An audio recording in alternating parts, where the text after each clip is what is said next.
Time now to get the views of our media and political experts, Metro Councilman at Large and Democratic Operative Jerry Maynard, and her daily on 1510 WLAC syndicated talk show host Steve Gill. Welcome, gentlemen. Thank you. A lot of polls to talk about. Oh, yes. Last week, as we were doing this show, Mitt Romney was leading the president in national polls. Just yesterday, new polls come out, the president back leading again. Both polls only about 3% within the margin of error. Is this what we're really going to kind of see probably throughout the summer as this race remains pretty close, back and forth, back and forth? This race will be razor thin. This race is going to come down to who gets out their voters. If you can get the enthusiasm gap up for Obama, or if Romney can get the enthusiasm gap up for him. What's happening now is throughout the nation and throughout the Tennessee poll, which shows there's a lack of enthusiasm for Romney. Obama's got to get some measurement of 2008. If he can get some measurement of young people, the gay community, now that he said he's evolved, more African Americans, women, Hispanics, if he can get that enthusiasm gap up, he wins, but he wins barely. I think that Jerry's exactly right. I think the difference, though, in this Tennessee poll, for example, is that they missed the enthusiasm gap that was generated by Barack Obama among those Christian evangelicals, particularly in Tennessee, when Barack Obama flip-flopped and came out in support of gay marriage, and now seems to be moving towards federalizing gay marriage from the top down.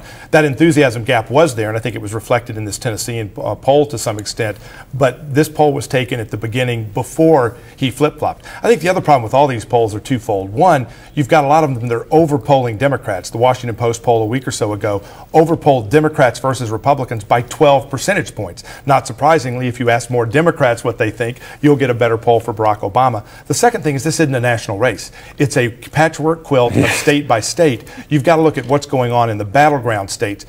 5, 10, 12 states are going to determine this. It'll probably come down to about 5, and that's where the real battle's going to be. But even when you had a margin of 10% being Democrats above Republicans in certain polls, there was a poll to show that Obama basically was being overtaken by Romney among women supporters. Right. And we found out that that poll was bogus. And so I think it's too early to tell regarding polls. They're great to talk about, Bob. I love arguing with Steve about, debating with Steve about them, but the polls really don't matter until we get into October. Vanderbilt poll, we saw some of the numbers.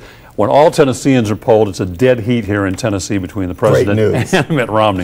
When you extrapolate and do registered voters, it's a much bigger win, probably 8 or 9% for Mitt Romney. So I guess the question is, can Democrats, if you're really falling behind, use this poll as a way to maybe get some of those people registered? For Republicans, does it really mean anything? You're going to lead, you're going to win Tennessee. We don't want Obama spending any dollars here in Tennessee. We want him spending time in Ohio, Nevada, Virginia, North Carolina. We want him spending time in Florida. Where this helps us, Bob, is down the ticket. We're talking about our state house races, our state senate races. That's where it helps us. If the enthusiasm gap is still there for Romney, where Republicans still don't embrace him, or they're holding their nose, they won't get out there and volunteer. They won't make those phone calls. They won't knock on doors, which then helps us down the ticket in the state senate and state house races. I think Jerry and I exactly agree on this. He sees this poll as baloney and bogus as I do. Even he's not willing to defend it. Frankly, if I'm one of those Vanderbilt professors, I wouldn't come on TV and have my face associated. This is one of the worst polls I've ever seen. Even they wouldn't back it up. It's not even worth the paper it's printed on. They should have looked at registered voters and likely voters. This poll of just Tennesseans has absolutely no political impact, no political bearing, and they know it. It made me feel good. A couple of interesting extrapolations from registered voters. They like the legislature, the Republican-dominated legislature, did like a 49% approval rating. They do better with Congress than nationally, like a 28%. Still terrible, but it's better than the 16, 17 nationally.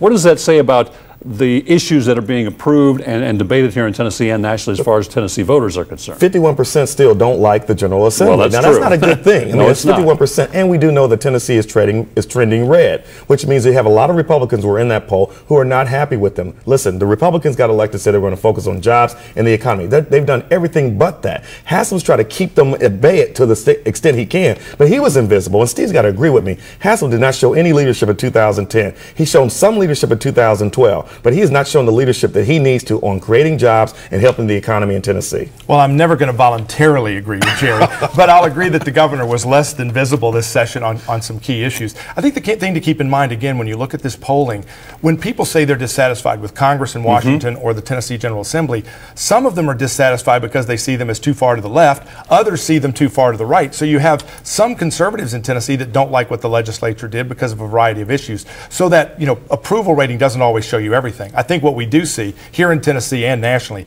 people are angry at incumbents. And a lot of legislative candidates in primaries, in general elections, at the national and local level, as long as they run on the I'm not in there ticket, they're going to do pretty well. That was my next question. We have an election coming up. State House members, state Senate members, are we going to see some turnover, do you think, because of exactly what you're talking about, the I'm tired of the incumbents process? I think you'll see it at every level. I think you'll see it again in primaries. I think you'll see it in the general election as well. I think Jerry and the Democrats have an opportunity to actually win some seats just on playing against that anti-incumbent business. One of the issues we've been pounding on has been this ghost voting business and the per diem business.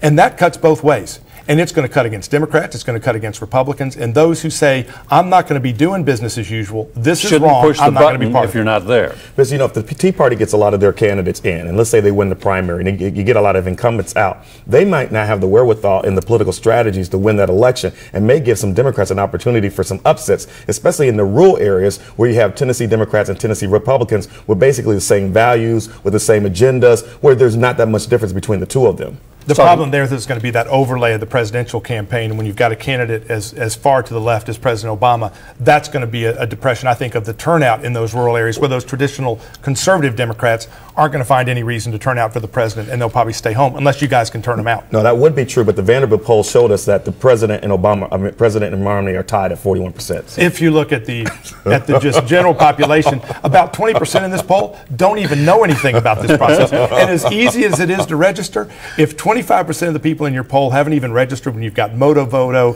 automatic registration, that tells you how disconnected they are with turning. There was a part of the Vanderbilt poll that was exactly right, and that's the president and Mitt Romney are tied at 41%. 30 seconds to go. Would it benefit the president at all to come here and spend money? Does Mitt Romney need to spend any money in Tennessee? They won't win a single legislative race if he comes to town. Do not come here. Spend your money and your time in Florida, Virginia, Nevada. Spend the time there. Don't come here. And Mitt Romney doesn't need to drop any dollars in Tennessee. Who would have ever thought? I would want him here more than here. Steve Gill, Jerry Maynard, appreciate your time and your insight. Stay with us. This Week continues in a moment.